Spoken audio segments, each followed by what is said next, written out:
আমার ভাইজানেরা, জওয়ানেরা, যুবকেরা, উসমানে গানী রাদিয়াল্লাহু আনহু তানার বুদ্ধি এবং তানার ব্যবসা করার যে টেকনিক, ও আমার ভাইজানেরা, সুন্দর টেকনিক এবং সুন্দর তানার বুদ্ধিমত্তার জন্য সিরিয়ার জমিনে যারা কাস্টমার হিসাবে মার্কেটে আসতো তানাদের মন তিনি জয় করে নিয়েছিলেন এবং অতি সহজে তানার মাল সামানগুলি তিনি বিক্রি করে আসতে পারতেন। ও আমার ভাইজানেরা, তানার আব্বা আফফান যেদিন দায়িত্ব দিয়ে দিয়েছিল উসমানে গানী রাদিয়াল্লাহু আনহুর কাছে এই ব্যবসা বাণিজ্যের দেখভাল সামলানোর জন্য, ওই দিন থেকে আফফান তানার ব্যবসা বাণিজ্য অনেক বেশি ডেভেলপ হলো, অনেক তানার লাভ হয়ে গেল। ও আমার ভাইজানেরা, উসমানে গানী রাদিয়াল্লাহু আনহু ছোটবেলা থেকে তিনি ছিলেন অত্যন্ত নম্র আর ভদ্র। তানার ভিতরে উশৃঙ্খল জীবনযাপন পাওয়া যেত না। তানার চেহারার ভিতরে আমার ভাইজানেরা রাগান্বিত হওয়ার আলামত পাওয়া যেত না। উসমানে গানী রাদিয়াল্লাহু আনহু অত্যন্ত নরম হৃদয়ের মানুষ। বিপদ আপদ মুসিবতে কোনো মানুষ পড়লে তানার সাহায্য সহযোগিতার জন্য তিনি এগিয়ে যেতেন। যে কথাগুলি আমি বলছি সব তানার ইসলাম গ্রহণ করার আগের কথা। ও আমার ভাইজানেরা, উসমানে গানী রাদিয়াল্লাহু আনহু গোটা মক্কার জমিনে একজন ভালো মানুষ হিসাবে মানুষদের কাছে পরিচিতি লাভ করেছিলেন। তানার ভিতরে লম্বা চওড়া ভাষণ ছিল না, তানার গলার আওয়াজটা ছিল নম্র আর ভদ্র। মানুষ তানার সঙ্গে বন্ধুত্ব করে দুটো কথা বলে আরাম পেতেন, কারণ উসমানে গানী রাদিয়াল্লাহু আনহু তানাকে মানুষেরা বন্ধু বানিয়ে মনের যে কথাগুলি বলতো উনি কারোর কথা কাউকে বলতেন না, নিজের মনের কাছে রেখে দিতেন। এই জন্য মক্কার জমিনের মানুষেরা চিন্তা করতো না না না, অন্য কারোর কাছে গোপন কথা বলা যাবে না, উসমান গানীর কাছে বললে ওই কথাটা নিরাপদে থাকবে আর আমারও নিরাপত্তা বিঘ্নিত হবে না। জোরে বলেন সুবহানাল্লাহ। ও আমার ভাইজানেরা, আমাদের সমাজে এমন কিছু মানুষ আছে যাদের কাছে আপনি আপনার আমানত কথাগুলি যদি আপনি বলেন এগুলি তার নিজের কাছেই রেখে দেয়, অন্য কোনো মানুষের কাছে বলে আপনাকে ছোট করে না। আবার কিছু মানুষ আছে আপনি আপনার মনের কথাটা তাকে না বললেও সে কিন্তু আপনাকে বারবার জিজ্ঞাসা করে মনটা খারাপ কেন, কি হয়েছে আমায় বলো। এ কথাটা যখন আপনি সরল মনে তাকে বলে দেবেন, আপনার শত্রুপক্ষের কাছে আপনার কথাগুলি বলে দেবে, আর এই সময় আপনি আমি বিপদ আর মুসিবতে পড়বো। ও আমার ভাইজানেরা, এ কারণে প্রিয় নবী সাল্লাল্লাহু আলাইহি ওয়াসাল্লাম তিনি জানিয়ে দিলেন কয়েকটি গোপন কথা তোমরা মানুষের কাছে বলো না। এক নম্বর হলো তুমি তোমার সংসারটা কেমন হালাতে চলছে, সচ্ছলতার সঙ্গে না গরিবী হালাতে। যদি গরিবী হালাতে তোমার সংসার চলে, তোমার আপন মানুষ যদি জেনে যায় তারা তোমার সম্পর্কে তারা অন্য কথা বলবে। যদি তোমার সংসার ভালোভাবে চলে, টাকা পয়সা ভালো থাকে, এটা যদি তাকে বলে দাও তাহলে তোমার কাছ থেকে সুযোগ নেওয়ার সে চেষ্টা করবে। প্রিয় নবী আমার জানিয়ে দিলেন, এ আমার উম্মতেরা, তোমার শরীরের কন্ডিশনটা কি আছে এটা দুনিয়ার মানুষকে তুমি বলো না। তোমার শরীরে যে রোগগুলি হয়েছে এটা মানুষকে বলে বেরিও না। ও আমার ভাইজানেরা, প্রিয় নবী জানিয়ে দিলেন এটা গোপনে রাখা প্রয়োজন এবং গোপনে গোপনে আল্লাহ তাআলার কাছে আপনি দোয়া চেয়ে নেবেন, আল্লাহ আপনি আমার রোগকে ভালো করে দিন। আমার আল্লাহ পাক আপনার রোগটাকে ভালো করে দেবেন। দুনিয়ার মানুষ যদি আপনায় জিজ্ঞেস করে ভাই আপনি কেমন আছেন, আপনি শত রোগাক্রান্ত থাকলেও বলুন আলহামদুলিল্লাহ, আল্লাহ পাক তিনি আমায় ভালো রেখে দিয়েছেন। জোরে বলুন সুবহানাল্লাহ। ও আমার ভাইজানেরা, ও নবীর উম্মত উম্মতানিরা, এভাবে করে প্রিয় নবী এটাও জানিয়ে দিলেন তোমরা এমন করে মানুষের কাছে বলো না কতটা পরিমাণে তুমি ইবাদত বান্দেগি করো, এটাও গোপনে রেখে দাও। ইবাদতের কথাটা মানুষকে না বলাই ভালো। তৃতীয় নম্বর, চতুর্থ নম্বরে প্রিয় নবী সাল্লাল্লাহু আলাইহি ওয়াসাল্লাম তিনি জানিয়ে দিলেন এ দুনিয়া জমিনে কত টাকার মালিক তুমি, এটাও মানুষকে না বলাই ভালো। এভাবে করে মানুষের উসমান গনি রাদিয়াল্লাহু আনহুর কাছে যে কথাগুলি বলতেন, সব কথাগুলি তিনি আমানাতের সঙ্গে নিজের কাছেই রাখতেন। এটি তার ভালো ভালো গুণের ভিতর একটি উৎকৃষ্টতম গুণ। একবার জোরে বলুন সুবহানাল্লাহ। ও আমার ভাইজানেরা, উসমান গনি রাদিয়াল্লাহু আনহু প্রিয় নবীর প্রিয়তম সাহাবী হওয়ার আগে হযরতে আবু বকর সিদ্দিক রাদিয়াল্লাহু আনহু তার সঙ্গে একটা ভালো বন্ধুত্ব ছিল। আবু বকর সিদ্দিক ছিলেন বনু তাইম গোত্রের, আর উসমান গনি রাদিয়াল্লাহু আনহু তিনি ছিলেন উমাইয়া গোত্রের। দুইজন কুরাইশ বংশের মানুষ, দুইজন নরম মেজাজের মানুষ হওয়ার জন্য আমার ভাইজানেরা তাদের ভিতরে একটা মহাব্বত আর ভালোবাসা ছিল। এবং তানাদের দুইজনের বয়সের ডিফারেন্স ছিল মাত্র 4 বছর। 4 বছরের ডিফারেন্স আবু বকর সিদ্দিক আর উসমান গনির। এই 4 বছরের ডিফারেন্স যদি থাকে তো মনের মিল হবে, অসুবিধা হবে না। কারণ সমবয়স্ক যারা, তাদের সঙ্গে দুটো কথা বলে একটা আরাম আর একটা তৃপ্তি পাওয়া যায়। তো আবু বকর হুজুরের সঙ্গে তানার একটা বিরাট সখ্যতার একটা ভালোবাসা মহাব্বত ছিল। কারণ উসমান গনি তিনিও নরম, আবু বকর সিদ্দিক তিনিও গরম।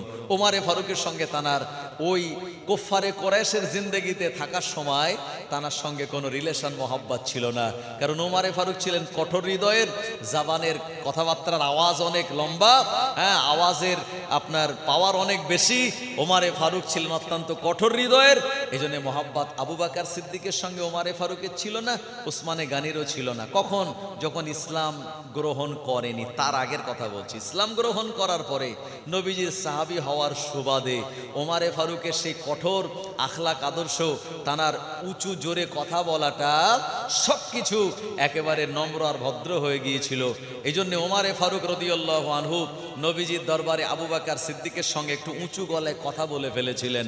কোরআন মাজিদের আয়াত আল্লাহ নাজিল করে দিয়ে সাবধান করে বলেছিলেন, ইয়া আইয়ুহাল্লাযীনা আমানু লা তারফাউ আসওয়াতাকুম ফাওকা সাওতিন নবী ওয়া লা তাজহারু লাহু বিল কওলি কাজহারি বাদিকুম লিবাদিন আতাহাবাত আমালুকুম ওয়া আনতুম লা তাশউরুন।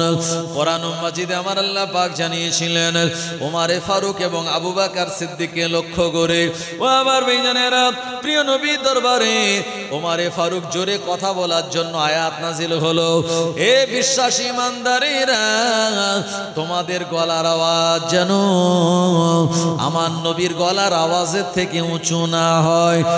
যেমন ভাবে তোমরা একে অপরে নিজেদের ভিতরে কথাবার্তা বলো, যদি তোমাদের গলার আওয়াজ আমার নবীর গলার আওয়াজের থেকে উঁচু হয়ে যায়, আনতাহাবাত আমালুকুম, তাহলে তোমাদের আমালগুলি ধ্বংস হয়ে যাবে, বরবাদ হয়ে যাবে। কেমন ভাবে বরবাদ হবে? ও আনতুম লা তাশউরুন, তোমরা তা কিছুই বুঝতে পারবে না। ও আমার ভাইজানেরা, এই আয়াতে কারিমা নাজিল হওয়ার পর ওমরে ফারুক রাদিয়াল্লাহু আনহু জীবনে কোনোদিন আল্লাহর নবীর সামনে আর উঁচু গলায় কথা বলেন নাই। একবার প্রাণ খুলে বলুন সুবহানাল্লাহ। ও আমার ভাইজানেরা, হযরতে আবু বকর সিদ্দিক রাদিয়াল্লাহু আনহু ঈমানের কালেমা পড়ে মুসলমান হয়ে গেলেন। উসমান গনি রাদিয়াল্লাহু আনহু তখন মক্কার জমিনে ছিলেন না, সিরিয়াতে বাণিজ্য করার জন্য তিনি গিয়েছিলেন। সিরিয়ার জমিনে বাণিজ্য করে উসমান গনি রাদিয়াল্লাহু আনহু সাহাবে কেরামদের ভিতর অনেক ধনী মানুষ, আমার ভাইজানেরা, বিরাট উট আর ঘোড়াগুলি নিয়ে, তানার চাকর বাকর নিয়ে মক্কা জমিনে যখন ফিরল, এ সময় প্রাণ প্রিয় বন্ধু আবু বকর সিদ্দিক রাদিয়াল্লাহু আনহুর সঙ্গে দেখা হয়ে গেল।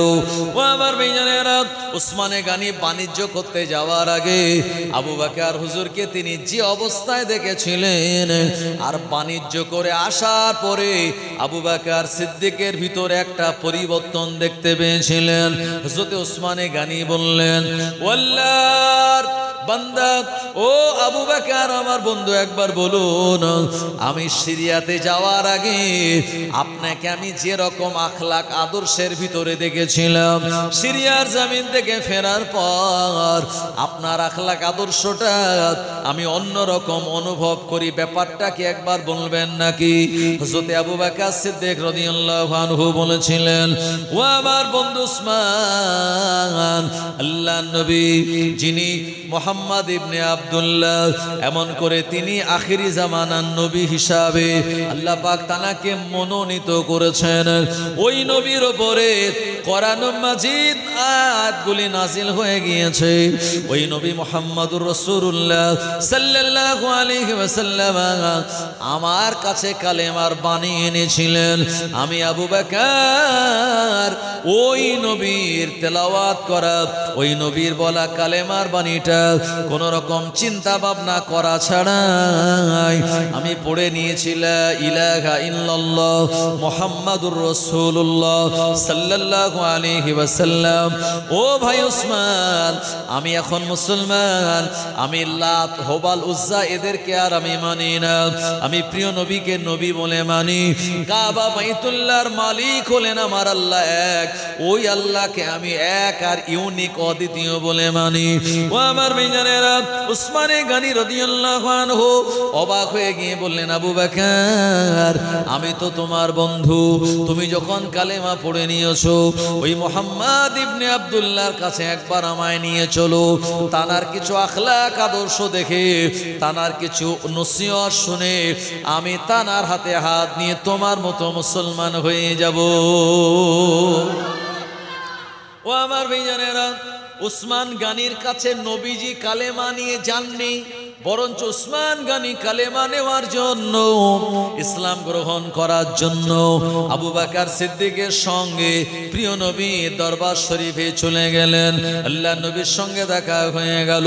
ও আমার ভাইজানেরা, প্রিয় নবী সাল্লাল্লাহু আলাইহি ওয়াসাল্লামের সঙ্গে কুশল বিনিময় করে উসমানে গানী রাদিয়াল্লাহু আনহু সম্পর্কে আবু বকর হুজুর বললেন, ইয়া রাসূলুল্লাহ হাবিবাল্লাহ, উসমান উমাইয়া গোত্রের মানুষ, এ উসমান আমার অত্যন্ত মহাব্বতের বন্ধু, আমি আপনার হাতে হাত দিয়ে ঈমানের কালেমা পড়ে নিয়েছি, এটা আমার বন্ধু উসমানকে জানিয়েছি। উসমানে গানী আপনার কাছে এসেছে ইসলাম সম্পর্কে কিছু জানার জন্য। আল্লাহর নবী বললেন, বাবা উসমান তুমি একটুখানি বসো। প্রিয় নবীর সামনে উসমানে গানী বসলেন। আল্লাহর নবী বললেন, ও উসমান, আমার আল্লাহ রাব্বুল আলামিন তিনি এক, এমন করে তিনি কারোর মুখাপেক্ষী নন, তিনি চিরকাল আছেন এবং চিরকাল থাকবেন। তিনি কুল্লু মান আলাইহা ফান ওয়া ইয়াবকা ওয়াজহু রাব্বিকা যুল জালালি ওয়াল ইকরাম, সব কিছু ধ্বংস হয়ে যাবে, মহান আল্লাহ রাব্বুল আলামিনের অস্তিত্ব বিরাজমান থাকবে। সেই আমার আল্লাহ পাক তামাম বিশ্বের সমস্ত মখলুকাতের রিজিক দাতা, সেই আল্লাহ মহান বিরাট সমুদ্রের ভিতরে, গভীর সমুদ্রের তলদেশে যে মাছটা বসবাস করে, ওই মাছটার ক্ষুধা লাগলে আমার আল্লাহ পাক তিনি খাদ্যের ব্যবস্থা করে দেন। জমিনের পিঁপড়েগুলার ক্ষুধা লাগলে ওই আমার আল্লাহ তিনি খাদ্যের ব্যবস্থা করে দেন। তামাম পৃথিবীর মাখলুকাতকে আমার আল্লাহ তিনি বানিয়েছেন, আর আমরা হলাম সবাই আল্লাহর বান্দা। আমার আল্লাহ পাক তিনি আমাদেরকে প্রেরণ করেছেন শুধুমাত্র সেই আল্লাহর ইবাদত বান্দেগি করার জন্য, আল্লাহর সঙ্গে শরীক করা যাবে না। এই কথাগুলি যখন নবী উসমানকে সামনে রেখে বললেন, আল্লাহর নবীর সুন্দর চেহারা মোবারক, আল্লাহর নবীর কথা বলার ধরন, প্রিয় নবী সাল্লাল্লাহু আলাইহি ওয়াসাল্লামের এমন সুন্দর বোঝানোর টেকনিক, এটা একটা সময় উসমান গানী প্রিয় নবীর চেহারা মোবারকের দিকে তাকিয়ে থাকতে থাকতে তার চোখ দিয়ে পানি গড়িয়ে গেল। আবু বকর সিদ্দিক তার গায়ে হাত দিয়ে বললেন, উসমান মনে হয় তুমি আর তোমার এই জগতে নাই, মানে তোমার চিন্তা ভাবনা অনেক উপরের দিকে চলে গেল। যখন গায়ে হাত দিয়ে নাড়া দিয়েছেন উসমানে গানী রাদিয়াল্লাহু আনহু, তিনি আপনার একটুখানি তার নিজস্ব জায়গাতে এসে মনটাকে তিনি নিজের জায়গাতে নিয়ে বললেন, ও মুহাম্মাদুর রাসূলুল্লাহ সাল্লাল্লাহু আলাইহি ওয়াসাল্লাম, যে কথাগুলি আপনি বললেন বললেন, জীবনে কোনোদিন এই কথাগুলি আমি কারোর মুখ থেকে শুনিনি। আমি উসমান, টাকা পয়সার অভাব আমার নাই, জমি জায়গার অভাব আমার নাই, উট ঘোড়ার অভাব আমার নাই। অভাব ছিল আমার অন্তরের আপনার আলো দেওয়ার, আমার অন্তরটাকে আপনার সমৃদ্ধশালী করার অভাব ছিল। আমার অন্তরের একটা জায়গায় যেন মনে হতো একটা জায়গা ফাঁকা আছে। কোন কথা শুনলে, কোন জিনিস বললে আমার অন্তরের ওই জায়গাটা পূর্ণ হয়ে যাবে। ও নবী মুহাম্মদুর রাসূলুল্লাহ সাল্লাল্লাহু আলাইহি ওয়াসাল্লাম, আপনার মুখ নিঃসৃত বাণীগুলি শোনার পর আমার অন্তরের ওই ফাঁকা জায়গাটা অর্ধেক পূর্ণ হয়ে গেল। এখন আমি আপনার হাতে হাত দিয়ে ওই কালেমা পড়তে চাই যে কালেমা আমার বন্ধু আবু বকর সিদ্দিক পড়েছেন। প্রিয় নবী খুশি হয়ে বললেন, উসমান তুমি পড়ে নাও। উসমানে গানি প্রিয় নবীর হস্ত মোবারক ধারণ করলেন, আল্লাহর নবী পড়িয়ে দিলেন, আশহাদু আল্লা ইলাহা ইল্লাল্লাহু ওয়া আশহাদু আন্না মুহাম্মাদান আবদুহু ওয়া রাসূলুহু। একবার প্রাণ খুলে বলুন সুবহানাল্লাহ। হযরত উসমানে গানি যেদিন কালেমা পড়লেন, ও আমার ভাইজানেরা, এদিন তানার বয়স ছিল 34 বছরের একজন যুবক। আল্লাহুম্মা সাল্লি আলা।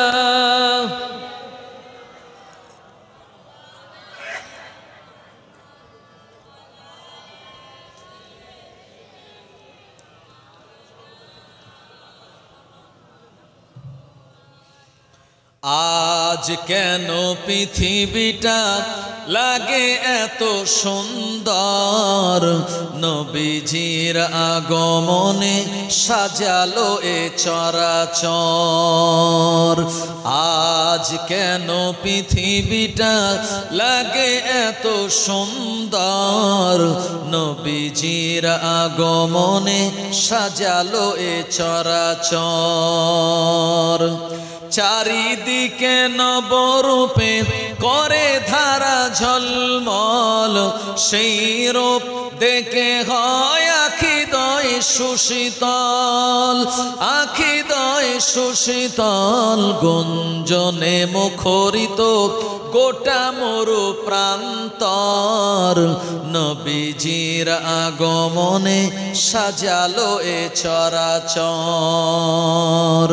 ফুল কলি দুলে দুলে সুগন্ধ ছড়ায়, মৌমাছি দলে দলে মারহাবা কয়, মারহাবা কয়। কেটে গেছে কত শীত, হলো সবে উজালা, নবীজির আগমনে সাজালো এ চরাচর। দাদু মুতালিব তাই খুশিতে মন হারায়, বারে বারে ছুটে যায় শিশু নবীর আঙিনায়, শিশু নবীর আঙিনায়। ঝলমল করিতেছে আমিনার কুঁড়ে ঘর। সুবহানাল্লাহ হবে না? ঝলমল করিতেছে আমিনার কুঁড়ে ঘর, নবীজির আগমনে সাজালো এ চরাচর। নবীজি যদি না আসতেন, আবু বকর সিদ্দিকও হতো না, ওমারে ফারুকও হতো না, উসমানে জিন্নুর রাইনও হতো না, আলীউল মুর্তজাও হতো না, আর আমরাও নবীজির উম্মাত হয়ে আমাদের নসিবকে আমরা বড় করতে পারতাম না। সবটাই নবীজির ওসিলায়। জোরে বলেন সুবহানাল্লাহ। মানুষেরা মা আমিনাকে চিনেছে নবীজির ওসিলায়, তানার দাদু আব্দুল মুতাল্লিবকে চিনেছে নবীজির ওসিলায়, আব্দুল্লাহকে চিনেছি আমরা নবীজির ওসিলায়। আমার ভাইজানেরা, এই নবীজি সাল্লাল্লাহু আলাইহি ওয়াসাল্লাম তিনি আমাদের ঈমান। নবীজি হলেন ঈমান আর আমরা হলাম মুমিন।